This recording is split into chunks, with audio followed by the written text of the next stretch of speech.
light the lamp. Now I request Mr. Thank you, sir. Now,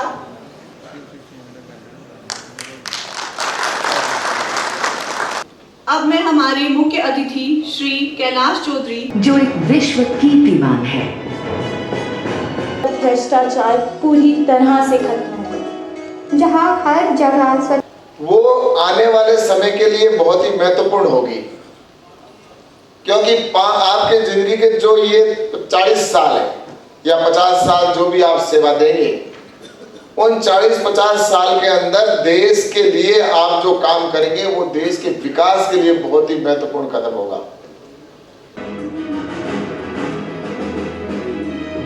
जिस तरह से आज जो है प्रधानमंत्री की तरफ से रोजगार दिया गया, किस तरह से देखते हैं, कितना इम्पोर्टेंट स्टेप है? आज प्रधानमंत्री आदरणीय नरेंद्र मोदी जी के कर कमलों द्वारा 5वीं बार रोजगार मेले के माध्यम से ये सरकारी नियुक्तियों का पत्र दिया गया है, जिसमें आज देश भर में लगभग 71,000 से अधिक युवाओं को रोज़गार प्राप्त हुआ है, जिसमें सरकारी नियुक्तियां दी गई है। मैं इस अवसर पर उन सभी को बहुत बहुत शुभकामना देता हूं और प्रधानमंत्री जी का धन्यवाद ज्ञापित करता हूं कि आज इन सबको ये नियुक्ति पत्र भी दी। और आने वाले समय के अंदर भारत जब विकसित राष्ट्र बन रहा है तो उसके अंदर इन सभी युवाओं का बहुत महत्वपूर्ण योगदान होने वाला है। आज प्रधानमंत्री जी ने इन सभी को मार्गदर्शित भी किया और जिस तरह से इनका उत्साहवर्धन किया, और निश्चित रूप से जब विकसित भारत बनेगा तो उसके अंदर जो आज प्रधानमंत्री जी के नेतृत्व में काम हो रहा है, गति के साथ आगे बढ़ रहा है, तो इस गति के साथ जब विकसित राष्ट्र बनेगा इन युवाओं का बहुत बड़ा योगदान होगा। तो मैं निश्चित रूप से आज इस अवसर पर इन सभी बंधुओं को बहुत बहुत शुभकामनाएं देता हूं और प्रधानमंत्री जी का धन्यवाद ज्ञापित करता हूं। सर, राजस्थान में जिस तरह से हम देख रहे हैं लगातार सचिन पायलट जो है वो अशोक गहलोत के खिलाफ हैं, आप उसी राज्य से आते हैं, किस तरह से देखते हैं ये जो सत्ता के लिए लड़ाई चल रही है?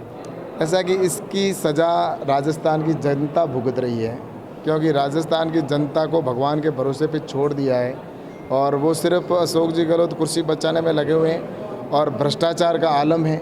ये हमें कहने की आवश्यकता नहीं है, उन्हीं के विधायक हैं, उन्हीं के मंत्री कह रहे हैं। इससे स्पष्ट होता है कि वहाँ पर लॉ एंड ऑर्डर की स्थिति भी बिगड़ी हुई है और बहन बेटियाँ सुरक्षित नहीं है। तुष्टीकरण की नीति पर ये सरकार चल रही है। इसलिए राजस्थान के अंदर तो जनता है वो निश्चित रूप से आज चुनाव का इंतज़ार कर रही है कि किस तरह से उन्होंने उस समय चुनाव के अंदर पहले विश्वास किया था, उम्मीद की थी कि राजस्थान का विकास होगा, किसानों का जो उनका ऋण है वो माफ़ होगा, संपूर्ण वादा किया था, युवाओं को 3500 रुपये बेरोजगारी भत्ते की बात की थी, लेकिन वो झूठे वादे किए थे। और कांग्रेस एक झूठ का पुलिंदा है, ये आज से नहीं है, कांग्रेस का कल्चर रहा है। जब से आज़ादी मिली है तब से लेकर लगातार देख रहे हैं कि जब कांग्रेस की सरकार है उन्होंने भ्रष्टाचार किया है। तो निश्चित रूप से मैं कह सकता हूँ कि राजस्थान के अंदर जनता को चुनाव का इंतजार है और इस सरकार को काटने का लगता है जिस तरीके से राजस्थान के हालात हैं, आपस में जो रंजिश चल रही है,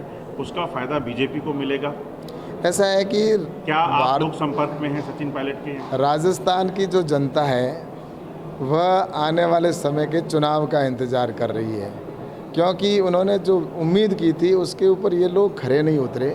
इसलिए यहाँ की जनता तो बहुत त्रस्त है, क्योंकि इनको एक ही चाहिए कि किसी प्रकार से तुष्टीकरण की नीति हो और उसके बाद में राजस्थान के अंदर उनको जो ये अवसर मिला है, ये अभी इनके पास 6 महीने में जितना राजस्थान को लूट सको उतना लूटो, इसके अंदर वो लगे हुए हैं। क्या भारतीय जनता पार्टी पायलट के उनके साथ संपर्क में है कि क्या उनको? ऐसा है कि भारतीय जनता पार्टी के अंदर जो भी अगर जनाधार करने वाला अच्छा कोई व्यक्ति आता है तो उसके लिए हमारी तरफ से कोई मना नहीं है। और निश्चित रूप से मैं ये कह सकता हूँ कि आने वाले समय के अंदर ऐसे जो भी हमारे जो विचारधारा से और भारतीय जनता पार्टी के विचार से जुड़ना चाहते हैं तो उनके लिए कोई मना नहीं है, लेकिन वो भारतीय जनता पार्टी के विचारधारा से चलें। शुक्रिया, थैंक यू।